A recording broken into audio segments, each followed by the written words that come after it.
The door slammed so hard that the portraits on the hallway wall shook against their frames. Miss Prudence Wells came running down the grand staircase of Whitmore Hall with her bonnet crushed in one hand and tears streaking her powdered cheeks. Behind her, a small crystal vase came sailing through the nursery doorway and shattered against the stone floor, missing her shoulder by inches.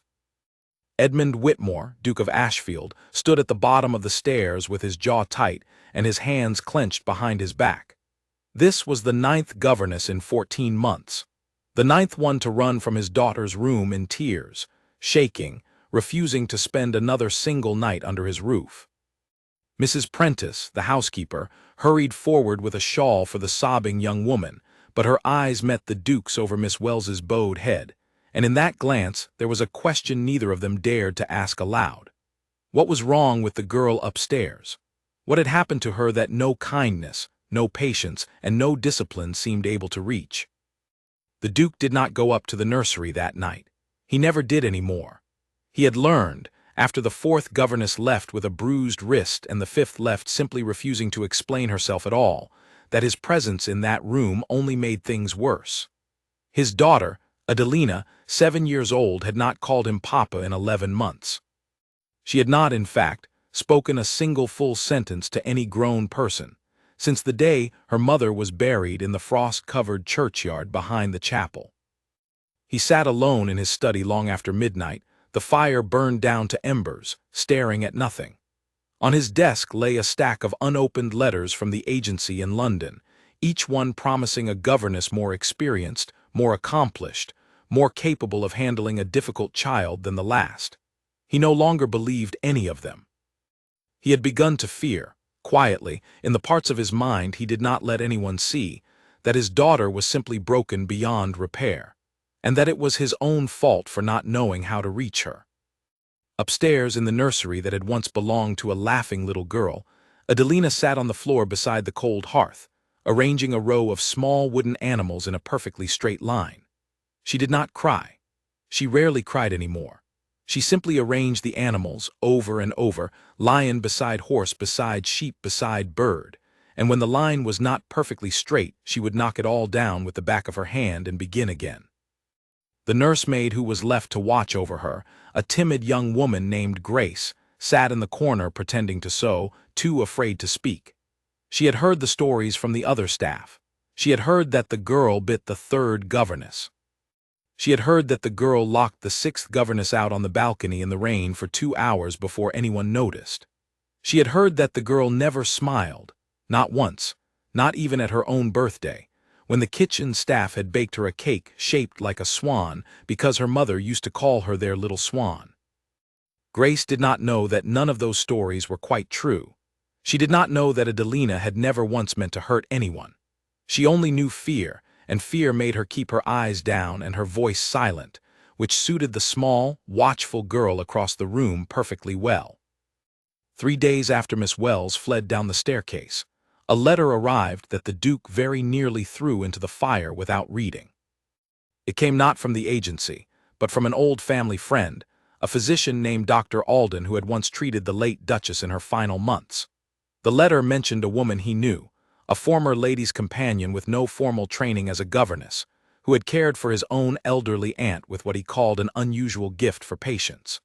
Her name was Eleanor Hartley, and she was presently without a position, her previous employer having passed away peacefully in her sleep only weeks before.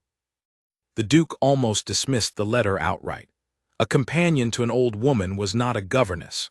She would have no knowledge of lessons, of etiquette, of the proper raising of a future lady. But that evening, walking past the nursery door and hearing nothing at all from within, not even the small sounds of a child playing, something in him gave way. He had nothing left to lose. He wrote back the next morning and requested that Miss Hartley come for an interview. She arrived on a gray Tuesday, wearing a plain wool coat with no fur trim, no jewelry, and no letters of formal reference beyond a short, handwritten note from Dr. Alden himself. Mrs. Prentice looked her over with open skepticism as she waited in the hall, and even considered, for a brief moment, sending her away before the Duke could waste his time. But there was something quiet and unhurried about the way the woman stood, hands folded, gaze steady, entirely unbothered by the grandeur of the house around her. That made the housekeeper hold her tongue. When she was shown into the study, the Duke barely looked up from his desk. "You have no experience with children of noble birth," he said, more statement than question. "I have experience with people who are frightened," Miss Hartley answered. "Children are simply smaller people who have not yet learned to hide it as well." The Duke set down his pen. It was not the answer he expected. He studied her for a long moment, this plain, calm woman with tired eyes and steady hands, and though every instinct born of 9 failed governesses told him to send her away kindly and save them both the trouble, something else, something quieter and more desperate, told him to give her the chance. "You will have 1 week," he said finally. "If she throws something at you, if she screams, if she refuses to speak to you entirely, I will understand, and you may leave with a full month's wages regardless." Miss Hartley nodded once, as though this were an entirely reasonable arrangement, and not the warning it was meant to be. "I would like to meet her today, if that is permitted," she said. The Duke almost laughed, though there was no humor in it. Most of the others asked for a full description of the child's temperament first. A warning, a list of dangers. Miss Hartley asked for nothing but permission to walk into the one room in the house that had defeated everyone who entered it. He led her up the staircase himself, past the portraits of ancestors who had never known a house so quiet, so grief-stricken, so afraid of a single small girl. Outside the nursery door, he paused with his hand on the handle. "She has not spoken more than a handful of words since her mother died," he said, and for the first time his voice cracked slightly, just enough for Miss Hartley to hear the exhaustion buried beneath his formality. "I do not know what she needs. I have tried everything I know how to try." "Then perhaps," Miss Hartley said gently, "it is time to try nothing at all, and simply be present instead." The Duke did not understand what she meant. He opened the door anyway and stepped back to let her in. The nursery smelled faintly of lavender polish and cold ash. Adelina sat on the floor near the window, her wooden animals arranged in their careful line, and she did not look up when the door opened. Grace, the nursemaid, rose quickly from her chair, startled, and slipped out of the room the moment Miss Hartley gave her a small nod of dismissal. Miss Hartley did not walk toward the child. She did not kneel down and coo softly the way Miss Wells had done, or clap her hands and announce a game the way the 4th governess had tried. She simply crossed to the far corner of the room, sat down in the worn armchair by the cold hearth, and opened a small book she had carried with her from the carriage. She began to read quietly to herself. Adelina's hand paused over the wooden horse. Her eyes flicked sideways, just once, taking in the strange woman who had not asked her name, had not asked her to smile, had not asked her anything at all. Then she returned to her animals, knocking the line down with the back of her hand and beginning again, lion beside horse beside sheep beside bird. An hour passed this way. The fire was not lit, for no one had thought to light it, and the room grew cold, but Miss Hartley did not seem to notice or mind. When the dinner bell rang somewhere far below, she simply closed her book, rose, and said, in a voice so ordinary it might have been spoken to a friend rather than a wounded child, "I will come again tomorrow," and left the room without asking for a single response. Downstairs, the Duke was waiting near the study door, his arms crossed, bracing himself for the report he had heard 8 times before. "Well," he said, "what happened?" "Nothing happened," Miss Hartley said simply. "That is precisely how it should be." He frowned, certain she was concealing some disaster to spare his feelings. "Nothing at all." "She did not throw anything," Miss Hartley said. "She did not scream. She sat with her animals, and I sat with my book, and in an hour's time we shared a room together without either of us needing anything from the other. That is more than most of your previous governesses managed on their first day, I think." The Duke did not know what to say to that. He watched her collect her coat and step out into the gray afternoon, and for the first time in almost a year he found himself, however faintly, hoping. The following morning, Miss Hartley arrived precisely on time, and the morning after that, and the morning after that. She never asked Adelina to speak. She never demanded a curtsy or a good morning or even a glance in her direction. She simply came, sat in the same worn armchair, opened her book, and stayed until the dinner bell rang day after day, patient as the turning of the seasons outside the frosted glass. On the third day, Adelina threw a wooden sheep at her. It struck Miss Hartley's shoulder and clattered to the floor. She did not flinch, did not raise her voice, did not send for Mrs. Prentice or the Duke. She simply bent, picked up the sheep, placed it gently on the small table beside the girl's row of animals, and returned to her chair as though nothing at all had happened. Adelina stared at her for a long moment, waiting, perhaps, for the anger she had learned to expect from every adult who claimed to want to help her. It never came.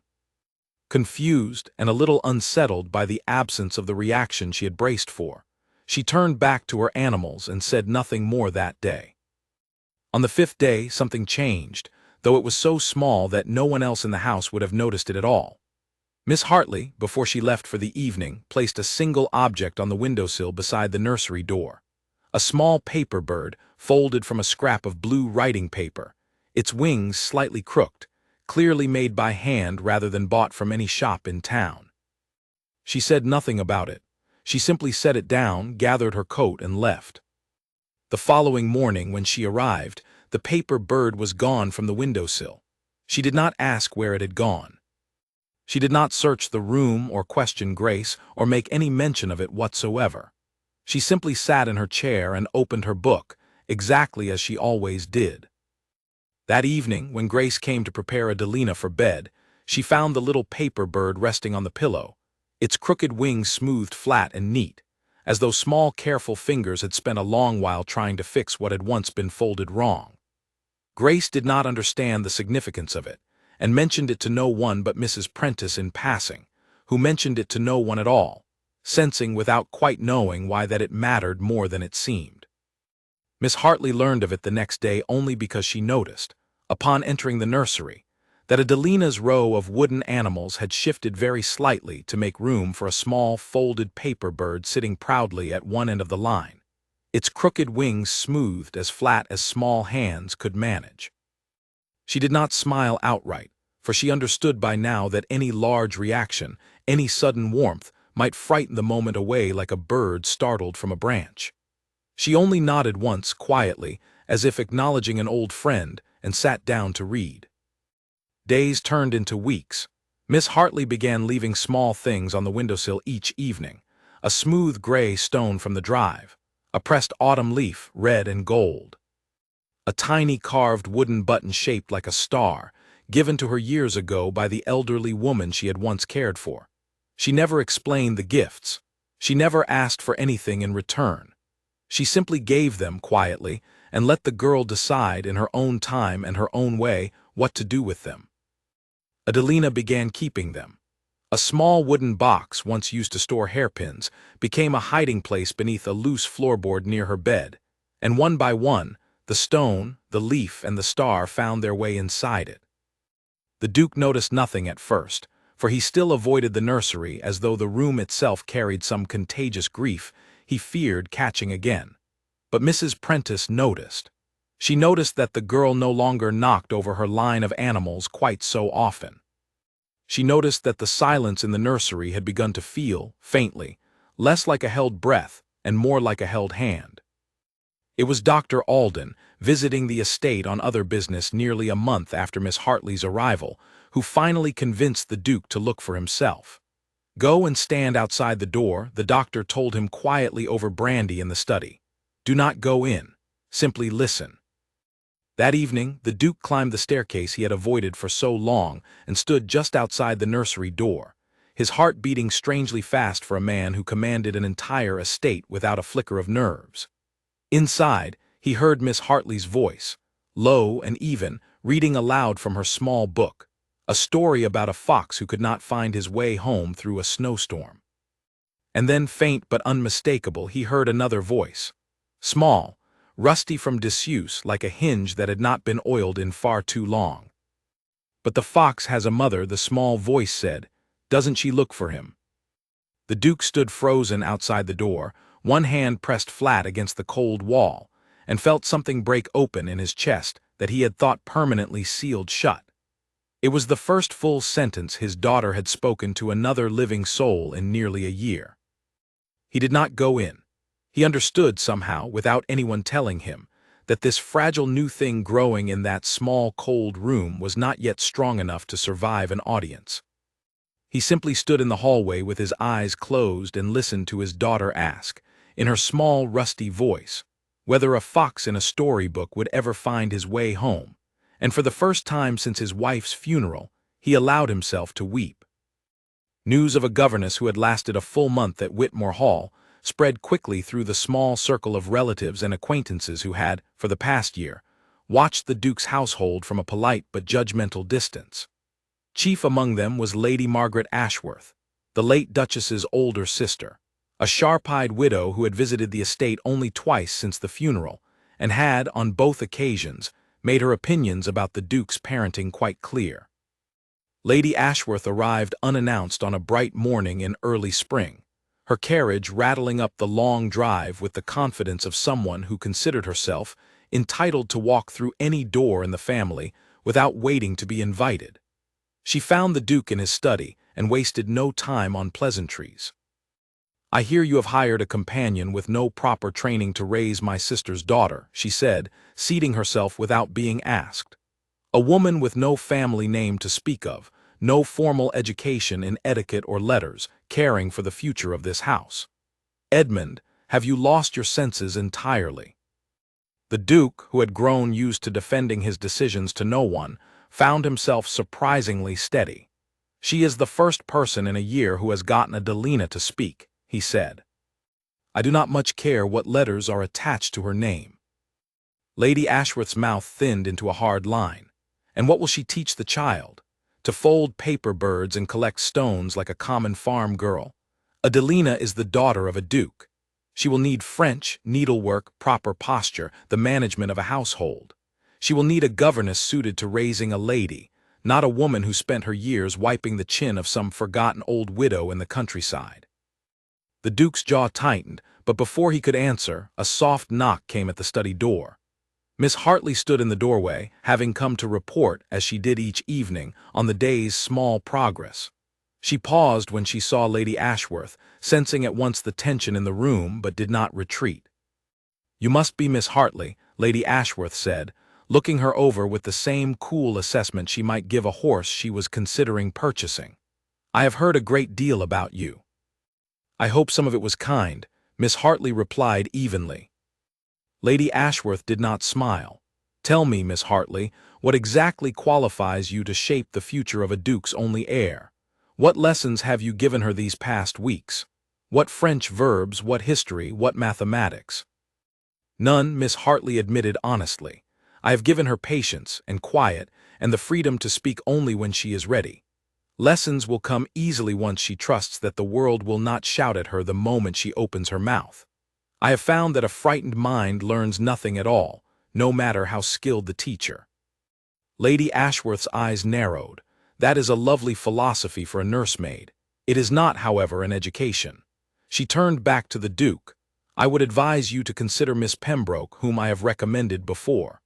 A woman of excellent family, trained at the finest academy in Bath, fluent in 3 languages. She could begin at once." The Duke glanced at Miss Hartley, who said nothing further, offering neither argument nor apology, simply waiting with the same quiet patience she offered his daughter each day. Something about her stillness, he realized, was not weakness at all. It was a kind of steadiness he had not felt in his own house in a very long time. "I will consider it," he told his sister-in-law, though both women in the room understood in their own way that he had already decided. Lady Ashworth left within the hour, her carriage rattling back down the drive with considerably less patience than it had arrived with, but she did not give up so easily. Over the following weeks, letters began arriving at Whitmore Hall, first gently persuasive, then increasingly insistent, each one reminding the Duke of his responsibilities to the family name, each one enclosing yet another glowing reference for the accomplished Miss Pembroke, who was, according to Lady Ashworth, entirely willing to begin immediately should the Duke reconsider his current arrangement. The Duke did not answer the letters, but he did not throw them away either, and Mrs. Prentice, who saw them stacking on his desk unopened, began to worry quietly that the fragile new peace in the nursery might not last. Unaware of the storm gathering around her position, Miss Hartley continued her quiet work. Spring had begun to soften the grounds of Whitmore Hall, and one afternoon, while walking the perimeter of the estate to clear her thoughts, she came upon a walled garden she had not yet explored. Its gate rusted nearly shut with disuse, its rose bushes grown wild and thorny from years of neglect. She asked Mrs. Prentice about it that evening. That was the Duchess's garden, the housekeeper said quietly, her hands pausing over the linen she was folding. She planted every rose in it herself before she took ill. No one has touched it since she passed. The Duke cannot bear to look at it, and I believe the child feels much the same. Miss Hartley said nothing more about it that night, but the following afternoon, instead of sitting in her usual armchair with her book, she asked Grace to watch the nursery for an hour, and made her way instead to the walled garden with a pair of borrowed gardening gloves and a small pair of shears she had found in the potting shed. She did not ask Adelina to come with her. She simply began, alone, clearing away the dead growth from around the healthiest of the rose bushes, humming quietly to herself as she worked, the same simple tune, over and over, with no particular skill but a great deal of contentment. She did this every afternoon for a week before anyone else in the house took any notice at all. On the 8th day, Grace came running to find her, breathless and pale with worry, insisting that Adelina had slipped away from the nursery while her back was turned and could not be found anywhere inside the house. Miss Hartley did not panic. She set down her shears, wiped the dirt from her hands, and walked calmly toward the one place she suspected the girl might have gone. She found Adelina standing just outside the rusted garden gate, one small hand resting on the ironwork, staring in at the half-cleared roses with an expression that was neither joy nor sorrow, but something caught painfully between the two. Miss Hartley did not rush toward her, and did not scold her for wandering off. She simply walked back to where she had left her gloves, picked up the smaller pair she had brought along on a hopeful whim days before, and held them out, saying nothing at all. Adelina looked at the gloves for a long moment. Then, slowly, she pushed open the rusted gate, stepped inside the garden her mother had planted with her own hands, and took them. They worked together in silence for the rest of the afternoon, clearing away thorns and dead leaves from around the roses that had somehow, against all odds, survived a year of neglect and grief. Neither of them spoke much, but it did not matter. The silence between them now was nothing like the silence Adelina had carried for the past year. It was warmer. It had room in it for both of them. When the light began to fade, Miss Hartley finally broke the quiet. "Your mother must have loved this place very much," she said gently, testing the words carefully, uncertain how they would land. Adelina did not answer at first. She knelt beside one of the rose bushes, running her small fingers along a thorny stem with careful, practiced gentleness, as though the plant itself might understand grief better than any of the adults who had tried so hard to reach her. She used to say the roses only bloomed because she talked to them every morning, Adelina said finally, her voice still rusty, still unused to speaking, but steadier now than it had been weeks before. She said flowers know when someone loves them. Miss Hartley knelt down beside her, careful not to press too close, careful not to make the moment feel larger than it could bear. "Then perhaps," she said softly, "we ought to start talking to them again." Adelina looked up at her, and for the briefest moment, something flickered across her small, solemn face that had not been seen in that house for nearly a year. It was not quite a smile. It was only the shadow of one, the first faint trace of something that might, with enough patience and enough quiet afternoons in a half-wild garden, grow into something real. It was enough. Miss Hartley did not push for more. She simply returned to her work, humming her same simple tune, and let the girl beside her decide in her own time how much further she was ready to go. The garden became their secret world. Each afternoon, once lessons in letters and simple sums had been gently woven into the morning hours, Miss Hartley and Adelina would slip away to the walled garden, gloves in hand, and coax a little more life back into the roses their mistress had once tended. Adelina began to talk while they worked, not in great rushes but in small offerings, a sentence here, a question there, like a stream finding its way slowly back around stones that had blocked it for too long. She spoke of her mother's laugh, which she said had sounded like the wind chimes on the east terrace. She spoke of a song her mother used to hum while braiding her hair before bed, though she could not quite remember all the words. She spoke, once in a very small voice, of the last morning she had seen her mother alive, propped up against pillows too weak to lift a teacup, smiling anyway because Adelina had brought her a single rose from this very garden. Miss Hartley never pushed these memories forward, and never pulled away from them either.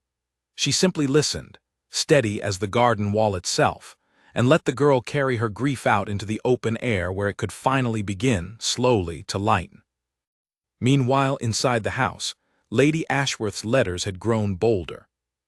No longer content with gentle persuasion, her most recent message informed the Duke plainly that she intended to visit again within the fortnight, this time bringing Miss Pembroke with her, so that he might see for himself the difference between a properly trained governess and, as she put it, a well-meaning stranger playing at motherhood in another woman's garden. The Duke read this particular letter 3 times before setting it down on his desk with a heavy hand. He had, in the past weeks, begun quietly watching his daughter from a distance, careful never to intrude on the fragile peace Miss Hartley had built. He had seen Adelina laugh softly at something Grace said while setting the table. He had heard her humming, actually humming, a little tune while walking past his study door. He had received, only 3 days before, a small drawing slipped under his door with no note attached, showing a rose garden and 2 figures standing among the flowers, one tall and one small, holding hands. He did not need Miss Pembroke's academic credentials to understand what he was looking at. He understood it perfectly well. Still, doubt gnawed at him in the quiet hours of the night. He was, after all, a duke, and his daughter would one day need to take her place in a world that cared little for gardens and paper birds and rusty half-spoken sentences. She would need French. She would need proper posture and the management of a great household. Lady Ashworth was not entirely wrong, even if her manner left much to be desired. He called Miss Hartley to his study the evening before Lady Ashworth's planned visit, uncertain himself what he meant to say, until the words began leaving his mouth. "My sister-in-law believes you are unsuited to prepare Adelina for the life she will one day lead," he said, watching her face carefully for any flicker of fear or defense. "She believes a proper education requires more than patience and roses." Miss Hartley folded her hands in her lap, unhurried as always. "Your Grace," she said, "I have never claimed to be able to teach your daughter everything a lady of her station will one day need to know. I have only tried to teach her that she is safe enough to learn it. A child who is still holding her breath cannot memorize French verbs. A child who has stopped bracing for the next shout, the next dismissal, the next disappearing adult, can learn anything at all, given time." The Duke was quiet for a long moment. "And if I bring in another instructor alongside you," he said slowly, "someone for languages, for etiquette, while you continue as you have been, would that trouble you?" "Not in the least," Miss Hartley said, and for the first time, something like relief crossed her tired eyes. "I would welcome it, so long as it does not come at the cost of what we have only just begun to build." The Duke nodded slowly, some great weight easing in his chest that he had not fully realized he was carrying. He had expected, perhaps, that she would argue for her own importance, defend her position with pride or fear the way every other adult in his household seemed to do these days. Instead, she had thought only of the child. It was, he realized, exactly the answer that finally settled the matter in his mind, though he said nothing of it yet, wanting to see one more thing with his own eyes before he closed the door on his sister-in-law's persistent letters for good. The following afternoon, Lady Ashworth arrived precisely on schedule, Miss Pembroke seated stiffly beside her in the carriage, dressed in an elegant traveling gown far too fine for a country estate visit, her posture so perfectly straight it seemed almost painful to maintain. The Duke greeted them both with cool politeness, and, at his sister-in-law's insistence, led the way toward the walled garden, where Miss Hartley had been informed only that morning that visitors would be arriving to observe the afternoon's lessons. They found Adelina kneeling among the roses, her small hands stained faintly green from pulling weeds, her hair coming loose from its careful mourning plait, looking every bit the wild, untamed child Lady Ashworth had feared she was becoming. For a moment, the older woman's face tightened into an expression of pure vindication, as though the scene before her proved every accusation she had made. "Adelina," Lady Ashworth said sharply, straightening her own already immaculate gloves as though the sight of dirt offended her personally. "Come here and greet your aunt properly, as a young lady ought." The garden fell silent. Everyone present, the Duke, Miss Hartley, even Miss Pembroke, seemed to hold their breath, uncertain how the girl would respond to such a command from a near stranger, uncertain whether the fragile progress of the past weeks would crumble entirely under the weight of sudden expectation. Adelina rose slowly, brushing the dirt from her skirts with more care than anyone might have expected, and walked toward her aunt with her chin lifted, her shoulders steady. She stopped a proper distance away, exactly as etiquette required, and dropped a small, careful curtsy, precise and unhurried. "Good afternoon, Aunt Margaret," she said, her voice clear if still faintly rusty from disuse. "I hope your journey was pleasant." Lady Ashworth blinked, visibly caught off guard by both the correctness of the greeting and the simple fact that the child had spoken to her at all, calmly, without hesitation, without the tears or silence or violence she had come prepared to witness. "It was, thank you," Lady Ashworth managed after a moment, some of the sharpness draining from her voice despite herself. The Duke watched this exchange with something close to wonder. He glanced at Miss Hartley, who stood a little apart, her expression carefully neutral, though he did not miss the faint softness at the corners of her eyes, the quiet pride of someone who had spent countless patient hours building toward exactly this small, unremarkable, extraordinary moment. Lady Ashworth recovered her composure quickly, unwilling to concede defeat so easily. "And your studies," she said, turning the conversation toward safer, more familiar ground. "Have you begun your French yet? Your needlework?" "Not yet, Aunt Margaret," Adelina admitted honestly, without a trace of shame in her voice. "Miss Hartley says I must first learn to be steady before I learn to be accomplished. She says a frightened mind cannot hold a French verb any better than a cracked cup can hold water." A faint, startled laugh escaped Miss Pembroke before she could stop herself, quickly smothered behind a gloved hand, though the Duke caught the flicker of genuine amusement in her eyes. Lady Ashworth did not find it nearly so charming, but even she, for all her sharp opinions, could not deny the evidence standing in front of her. A child who, only weeks before, could not manage a single sentence to a stranger, now speaking calmly, clearly, and with a quiet confidence that no formal academy in Bath could have taught her in so short a time. "I see," Lady Ashworth said finally, her voice considerably cooler than her earlier certainty had been. "Perhaps there is more than one way to raise a lady after all." It was not quite an apology, and it was certainly not a surrender, but the Duke understood, watching his sister-in-law's carefully guarded expression, that the matter had been settled, at least for now, in the quiet, ordinary way that mattered most. By his daughter's own steady voice, speaking for herself in a garden full of roses that had, against every expectation, learned to bloom again. Summer arrived at Whitmore Hall gently, the way it always seemed to in that part of the country, with long golden evenings and the scent of cut grass drifting through open windows. Miss Pembroke had indeed joined the household by then, arriving twice a week to teach French and needlework in the small sunroom off the library, and to everyone's quiet relief, she and Miss Hartley worked together with none of the rivalry Lady Ashworth had perhaps hoped for. Miss Pembroke, it turned out, was not nearly so stiff as her posture suggested, and she often lingered after lessons to watch Adelina and Miss Hartley disappear toward the garden, a small, wistful smile on her face, as though she recognized something in their quiet routine that no academy in Bath had ever taught her either. Adelina was changing in ways the household could hardly keep pace with. She asked questions now, endless questions, about the names of birds that nested in the garden wall, about why the moon changed shape, about whether roses felt pain when their thorns were trimmed away. She still had quiet days when the grief crept back in like a shadow crossing the sun, when she grew still and distant and returned, without needing to be asked, to her small wooden box of gathered treasures beneath the loose floorboard. But those days came less often now, and passed more gently, and Miss Hartley never once tried to rush her through them. It was on one such quiet day, in the height of summer, that trouble found its way back into the house from an entirely unexpected direction. Miss Hartley did not come to the nursery one morning.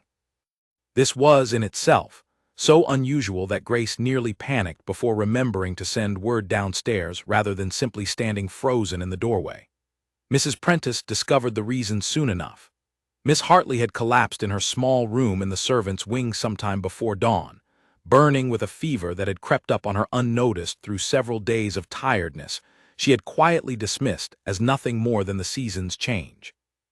The Duke, informed at once, found himself standing outside her door with a strange, unfamiliar panic clawing at his chest, one that had nothing to do with his household's reputation, and everything to do with the woman lying pale and fevered beyond it. He sent immediately for Dr. Alden, who arrived within the hour and pronounced it a serious but not, he believed, life-threatening influenza, provided she rested completely and avoided any strain for at least a fortnight. Adelina took the news badly. She had grown so accustomed to Miss Hartley's steady presence each morning that its sudden absence struck her like the return of an old, familiar terror, the fear that every person she allowed herself to love might simply vanish one day without warning, the way her mother had. She refused to eat that evening. She refused to speak to Grace, or to Mrs. Prentice, or even to her father when he came, uncertain and awkward, to sit with her for the first time in longer than either of them could say. It was the Duke, in the end, who found the words that Miss Hartley herself might have chosen, though he did not realize it until much later.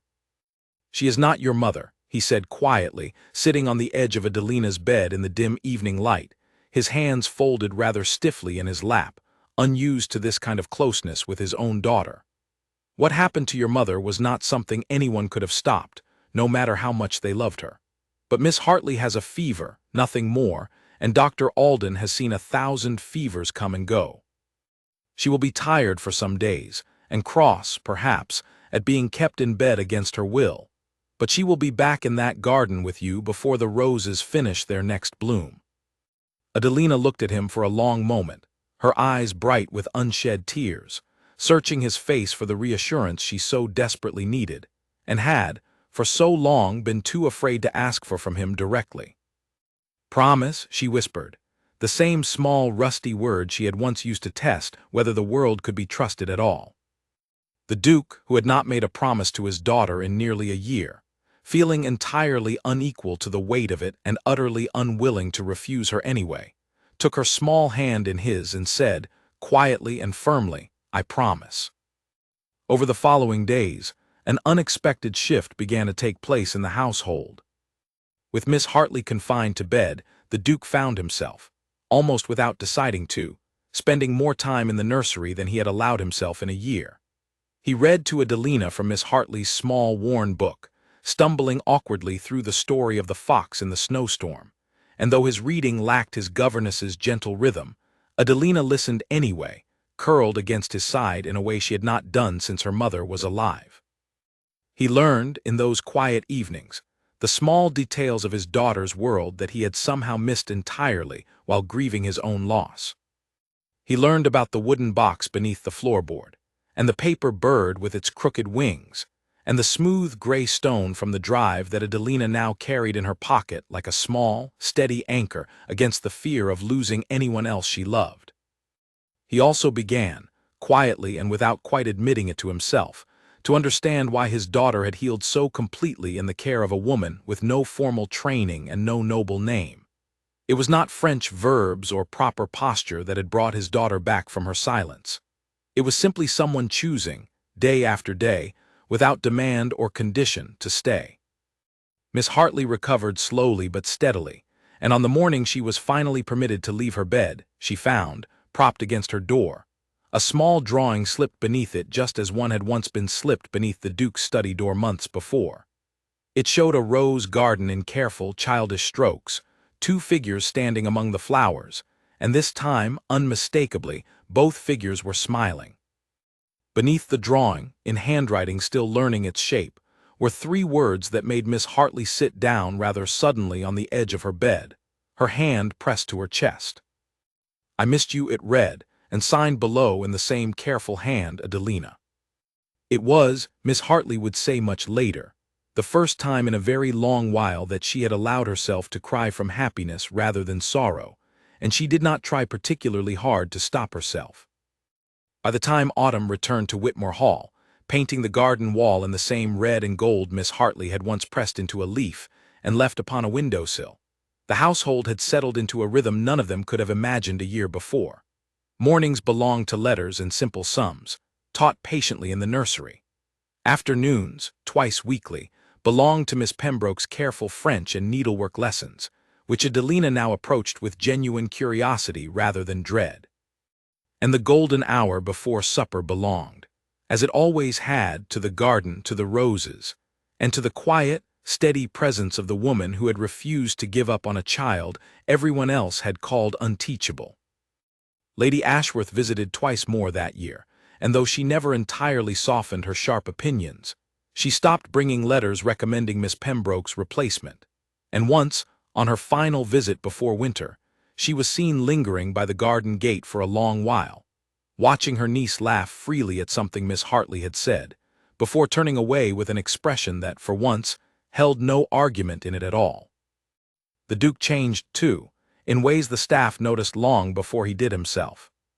He began joining his daughter and her governess in the garden some evenings, awkward at first, uncertain of his place among the roses his late wife had planted, but growing steadier each time, until the sight of the three of them together, kneeling among the flowers in the fading light, became simply another part of the ordinary rhythm of the house, rather than the rare and fragile thing it had once been.